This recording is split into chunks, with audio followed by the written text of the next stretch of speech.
El Evangelio cambia cambia. realidades, Cambia circunstancias. el Evangelio cambia Cambia las vidas. para bien, Y para siempre. Para siempre. El Evangelio cambia la tristeza. y la convierte en gozo, Cambia las familias. comunidades, Está cambiando nuestra El nación. Evangelio que está cambia. cambiando nuestra nación. El Evangelio cambia.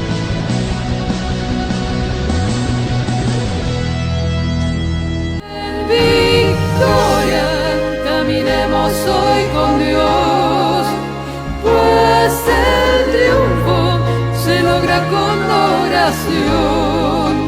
Cultivemos las semillas del amor, en ti nacerá la rosa del jardín, la más hermosa, que es Jesús nuestro Señor.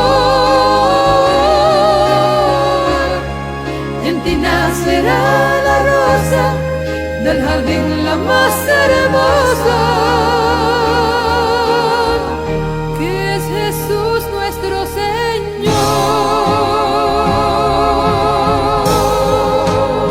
Bueno, estamos una vez más emitiendo el programa El Evangelio Cambia, ¿cierto? Llevando a ustedes el mensaje de salvación. Ese es como nuestro objeto social, como dicen hablando secularmente, ¿cierto? El enfoque, la perspectiva que nosotros tenemos, o que Dios más bien nos ha puesto. Qué grandioso es llevar el mensaje de salvación. ¿Qué es el mensaje de salvación? Pues que usted conozca a Cristo, que sus hechos sean justificados por lo que Él hizo en la cruz del Calvario y lleguemos un día a la presencia de Él. Recuerde que Jesucristo está ocupando el mejor lugar en el cielo porque Él lo ganó con su sangre allí en la cruz del Calvario. Toda la historia sagrada, lo que nosotros conocemos de la vida de Él, ¿cierto? Lo hizo para que nosotros fuéramos perdonados delante de Dios. La ley del Señor, la ley del Dios soberano, del Dios eterno, es que muera un inocente por los pecadores de esta tierra. Se hizo ya. En la antigüedad morían los animales. La sangre de un animal inocente hacía que el pecado de un ser humano se perdonara. Por eso a veces la gente no entiende, ¿cierto? Cuando el pueblo de Israel, allí en el Sinaí, a la raíz del monte, cuando Moisés sube al monte a recibir los mandamientos, el pueblo se corrompe y construyen un becerro. O sea, eso es lo que se llama por mi tierra un ternero, un becerro, es igual. ¿Por qué la gente construyó esa figura? ¿Por qué no construyó otra figura de otro animal? Sencillamente porque ellos sabían que a través del sacrificio de un ternero o de un becerro se perdonaban los pecados. Al expiar la sangre del animal inocente, se perdonaban los pecados de la gente. Hoy día la gente sabe que a través del sacrificio de Cristo se perdonan los pecados. Por eso hacen figuras más o menos imaginarias a lo que ocurrió allí en la cruz de Calvario. Entiéndalo de esa manera. De todas maneras, una de las leyes vitales de Dios es que muera un inocente para que los pecadores sigan viviendo. Hasta en la misma naturaleza uno ve que tiene que morir un inocente animal, tiene que fallecer, tiene que fenecer para que otro lo coma y pueda sobrevivir. Así es, incluyendo nosotros. También es el designio de Dios, la ley perfecta de Dios. Tengo aquí en tema, en el libro de Deuteronomio capítulo 6, versos 1 y 2. Pero antes de eso, vamos a invitar al Espíritu Santo. Yo no puedo iniciar un programa, llevar un mensaje sagrado, si no lo invito. Hay muchos. Recuerdo la historia de un personaje que fue a una iglesia cristiana a congregarse. No lo dejaron entrar porque olía feo, era un gamincito. Llegó otro muchacho enseguida de él y tampoco, ¿cierto? Como que lo querían dejar entrar porque iba de una vestimenta humilde. Y entonces se pusieron a conversar los dos, el gamincito y el otro personaje humilde. Y el personaje humilde le pregunta al gamín, ¿cierto que no te dejaron entrar? Y entonces le dice, no me dejaron entrar a oír el mensaje de Dios.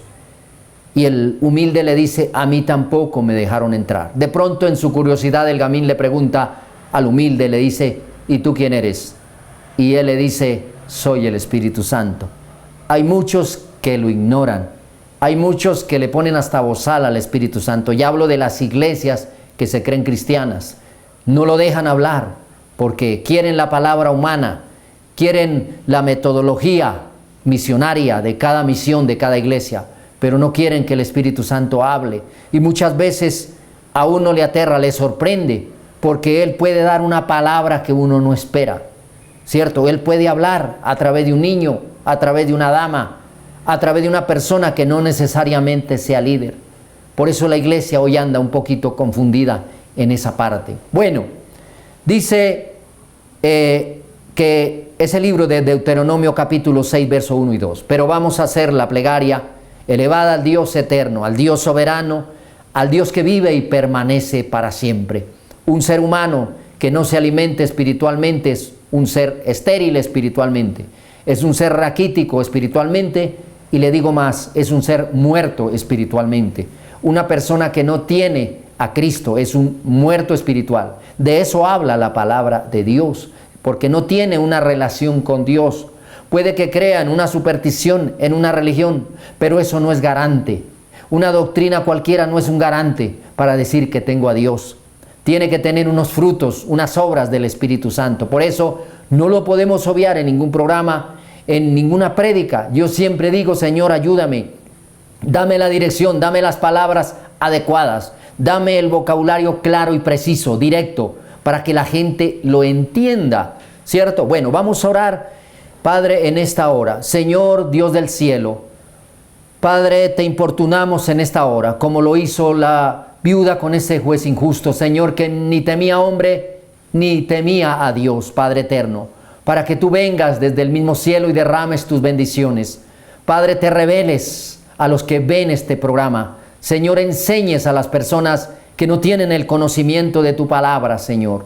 Dios, vengas y te reveles también con tu Espíritu Santo a mostrar la verdad tuya. Vengas a morar, Dios, en cada corazón. Vengas a dirigir las acciones de cada ser humano, Señor. Por estos tiempos lo único que tú quieres y pides es que la humanidad conozca quién es Cristo. Ese Cristo vivo, Señor, es el parámetro, es el tópico para llegar, Dios, al Dios vivo, al Dios eterno. Señor, gracias porque tú eres bueno.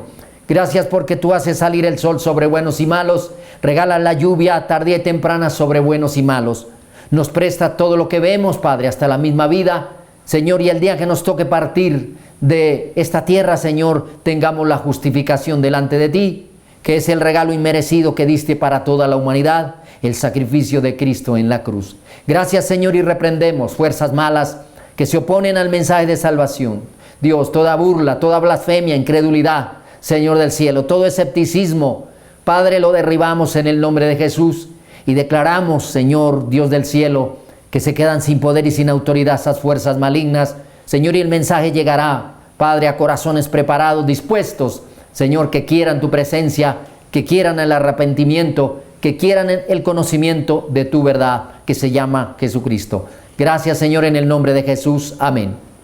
Bueno, la palabra de Dios está en esta hora diciendo lo siguiente: estos pues son los mandamientos, estatutos y decretos que Jehová vuestro Dios mandó que os enseñase, para que los pongáis por obra en la tierra a la cual pasáis vosotros para tomarla.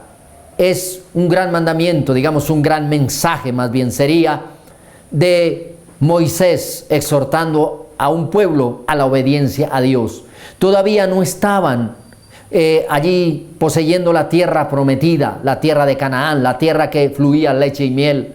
Esa historia es real, es sagrada. Entonces aquí el Espíritu Santo le dice a Moisés: oiga, Moisés, tienes que dejarles este gran mensaje, ¿cierto? Dígales que tienen que seguir al Dios vivo, que tienen que poner por obra, o sea, poner en práctica lo que usted todo este tiempo en el desierto, 40 años, les ha enseñado. Usted tal vez no va a ser el que entra dirigiendo ese pueblo, va a ser tu sucesor Josué. Es el que va a repartir la tierra y el que va a guerrear allí para desposeer todas aquellas naciones paganas que Dios quería que las quitaran de ahí, ¿cierto? Pero dígales eso, recuérdeles eso. Por eso el libro de Deuteronomio, quinto libro de la Biblia, ¿cierto? Ese es lo que conforma el famoso Pentateuco. Es como un resumen de todos los demás libros atrás, los otros 4 libros con Deuteronomio son 5.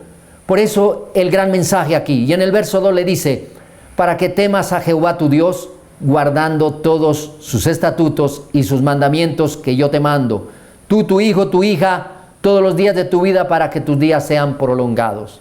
Ponga cuidado a la revelación, querido televidente.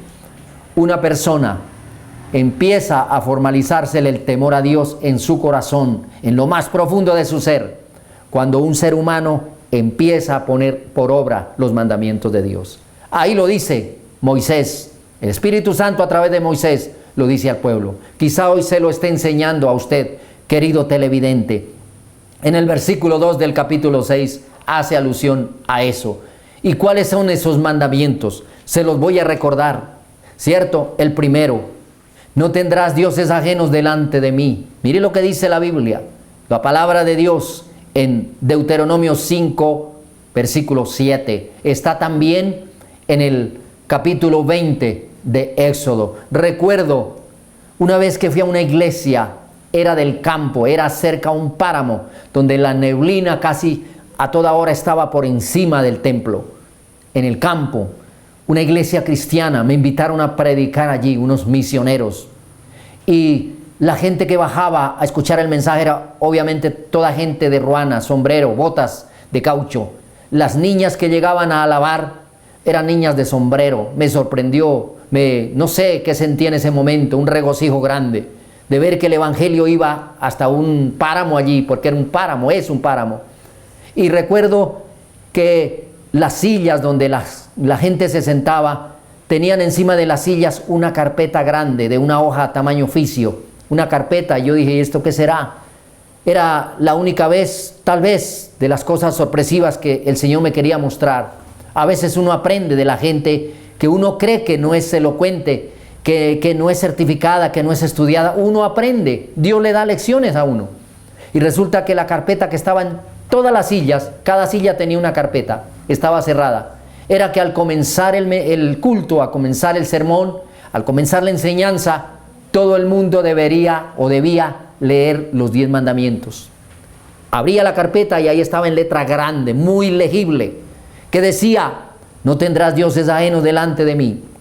No harás para ti escultura ni imagen alguna de cosa que esté arriba en los cielos, ni abajo en la tierra, ni en las aguas debajo de la tierra. Lo está diciendo la boca de Dios, no lo digo yo. Yo replico lo que está aquí en la Escritura.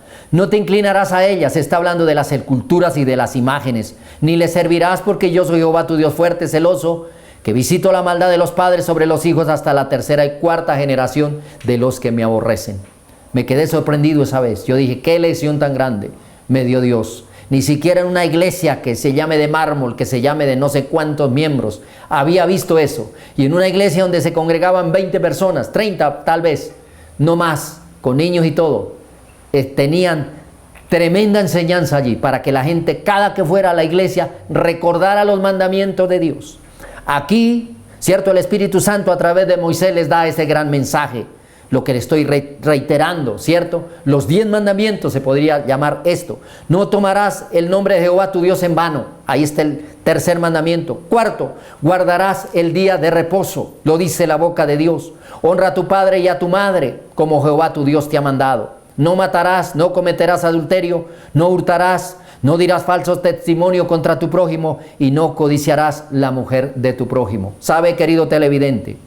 Esto fue lo que Dios le entregó en el monte Sinaí a Moisés. Alguna vez predije, o mejor dije, por revelación, que la Biblia más pesada que ha habido en esta tierra la llevó Moisés, porque la Biblia de Moisés eran 2 tablas de piedra. Deberían de ser pesaditas, ¿cierto? Hoy día la podemos adquirir, la palabra de Dios, en un simple audio, en un simple texto, ahí en un celular que se lleva en el bolsillo, o en un simple libro que yo he visto Biblias demasiado pequeñas, de letra pequeña, que se puede llevar en el bolsillo de una camisa, ¿cierto? La Biblia más pesada la llevó Moisés.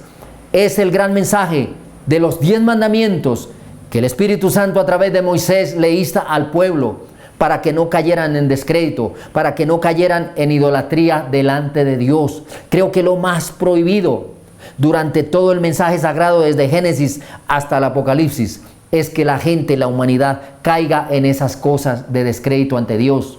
como la idolatría, ¿cierto? Y que siempre se recuerden los mandamientos del Señor.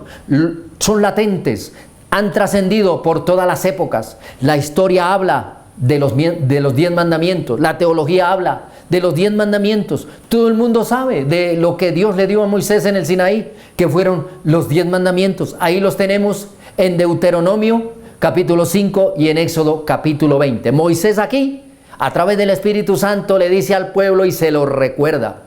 Como quien dice, bueno, van a entrar allá, van a poseer la bendición de la tierra prometida, pero no olviden lo que Dios le dio a Moisés. Casi que le digo que se lo recita ahí, porque todo el contexto hace alusión a los 10 mandamientos, los que yo le acabo de leer. No es difícil, no es gravoso, no son difíciles cumplir. Yo se lo leí, es cuestión de uno tener corazón dispuesto, reverente, y sobre todo la revelación que le di, que cuando el temor de Dios empieza a formalizarse en un ser humano, es cuando ese ser humano comienza a cumplir los 10 mandamientos de Dios. No es temor de miedo, ¿cierto? Es temor de reverencia a Dios. Seremos otras personas cuando empecemos, ¿cierto?, a llegar a las páginas de la Biblia para que nuestros ideales sean cambiados por el mismo Espíritu Santo de Dios. Los dejo entonces con ese ser precioso que se llama Espíritu Santo, diciéndoles que lean la Escritura, que Dios se va a revelar tarde o temprano, va a revelarse a su vida y a su corazón con su verdad. Cristo los ama, Dios los bendiga y nos vemos en una próxima oportunidad. El Evangelio cambia. Realidad. Cambia circunstancias. El Evangelio cambia. Cambia las vidas. Para bien. Y para siempre. Para siempre. El Evangelio cambia la tristeza. y la convierte en gozo. Cambia las familias. Comunidades. Está cambiando nuestra nación. El Evangelio Está cambia. cambiando nuestra nación. El Evangelio cambia.